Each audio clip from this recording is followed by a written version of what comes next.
நம்மளுடைய மேயர் அக்கா ஒரு கேண்டலை கொடுக்க கூடாம, நாங்கள் இதுவரைக்கும் கவர்மெண்ட் ஃபங்க்ஷன்ல கட்சியை பார்த்தது கிடையாது. எங்க தலைவருடைய வளர்ப்பு நாங்கள் அப்படி யாரையும் அவமரியாதைப்படுத்துறதோ யாரையும் மாற்று கட்சி நினைச்சது கிடையாது. எல்லாருக்குமான மரியாதை கொடுத்துருக்கோம்.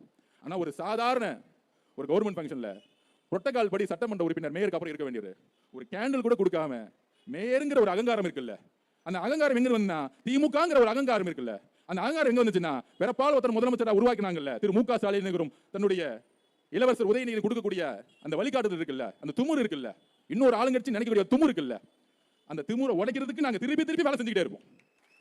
ஏன் இந்த கோவம் வருதுன்னா, சாதாரண தலித் குடும்பத்திலிருந்து பிறந்து வந்த எங்க சகோதரி 8 மாத கர்ப்பிணி பெண்ணா இருந்து நடையா நடந்து ஜெயிச்சு முடித்த 30 நாள் டெலிவரி பண்ண எங்க அக்காவை குழந்தைய வீட்டுல வந்துட்டு அரசு நிகழ்ச்சி எங்க தலைவர் எதுவும் நினைச்சு கூடாதுன்னு வந்த ஒரு பெண்ணை எங்க சகோதரி அவமானப்படுத்திட்டீங்களா, அங்கிருந்து எங்களுடைய கோபம் உருவாயிருச்சு. திமுக எந்த காலத்திலும் பெண்களை மதிக்காதற்கு இங்க இருக்கக்கூடிய மேயர் அவர்களே சாட்சி. ஒரு பெண் இன்னொரு பெண்ணை மதிக்காத காரணம் திமுகவுடைய வளர்ப்பு, திரு மு க ஸ்டாலின் அவர்களுடைய தோல்வி, திரு உதயநிதி அவர்களுடைய கேவலமான சிந்தனைகள். இதுல இருந்து நீங்க கட்டமைப்பை மாத்தலனா எந்த காலத்திலும் ஜெயிக்க முடியாது. அப்படியே சொல்றேன், திரு மு க ஸ்டாலின் அவர்கள் தான் கலைஞர் குடும்பத்துடைய கடைசி முதலமைச்சர். எழுதி வச்சுக்கோங்க, கடைசி முதலமைச்சர். இன்னொரு முதல்வர் கருணாநிதி குடும்பத்திலிருந்து உருவாக முடியவே முடியாது. தமிழக மக்கள் எங்களுடைய தலைவர் இருக்கிற மாதிரி உங்க கருணாநிதி குடும்பத்திலிருந்து ஒரு முதலமைச்சர் உருவாக முடியவே முடியாது.